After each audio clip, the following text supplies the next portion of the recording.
తాకట్లో ఉన్న మీ బంగారాన్ని విడిపించి ఆ రోజు ఆన్లైన్ రేటుకి కొంటాం. Sharma gold company. స్పీకర్ గారికి, డిప్యూటీ స్పీకర్ గారికి, గౌరవ ముఖ్యమంత్రి గారికి, మంత్రులకు, గౌరవ మంత్రులకు, సభ్యులకు, అధికారులందరూ కూడా నమస్కారం.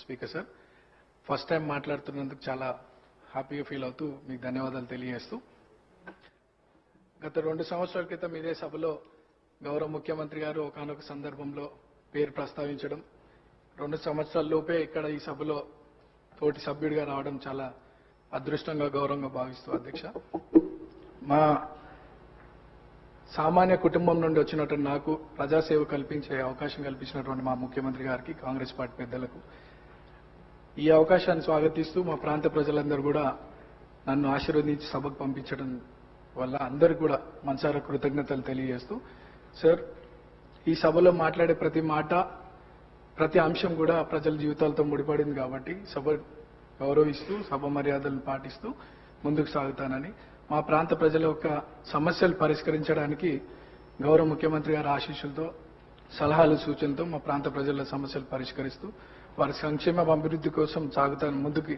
అదే నా లక్ష్యంగా పెట్టుకొని ముందుకు సాగుతానని. అట్లానే మా ప్రాంతంలో కృష్ణానగర్ అనే ఒక ఏరియా ఉంది సార్. దాదాపు 30-40 సంవత్సరాల నుండి అక్కడ వర్షాకాలంలో చాలా ప్రాబ్లం, వర్షం వల్ల చాలా ఇబ్బందులకు గురవుతున్నారు ప్రజలు. మా మంత్రులు అధికారుల దృష్టికి తీసుకెళ్లినారు. అది పని కొద్దిగా ఆలస్యం అవుతుంది, తొందరగా పూర్తి చేయాలని ఒకటి సభ ద్వారా కోరుకుంటున్నాను. అట్లానే హైటెన్షన్ లైన్స్ మా ప్రాంతంలో ఉండడం వల్ల 10ల సంఖ్యలో ప్రజలు చనిపోయినటువంటి విషయం పూర్వంలో, అది కూడా అధికారుల దృష్టికి తీసుకెళ్లినారు. అది కూడా అండర్ గ్రౌండ్ కేబులింగ్ ఫాస్ట్ గా చేయిస్తే ఆ ప్రాంత ప్రజలు సురక్షితంగా ఉంటారనేది ఒక సందేశం మీ ద్వారా అందిస్తున్నాం అధ్యక్ష.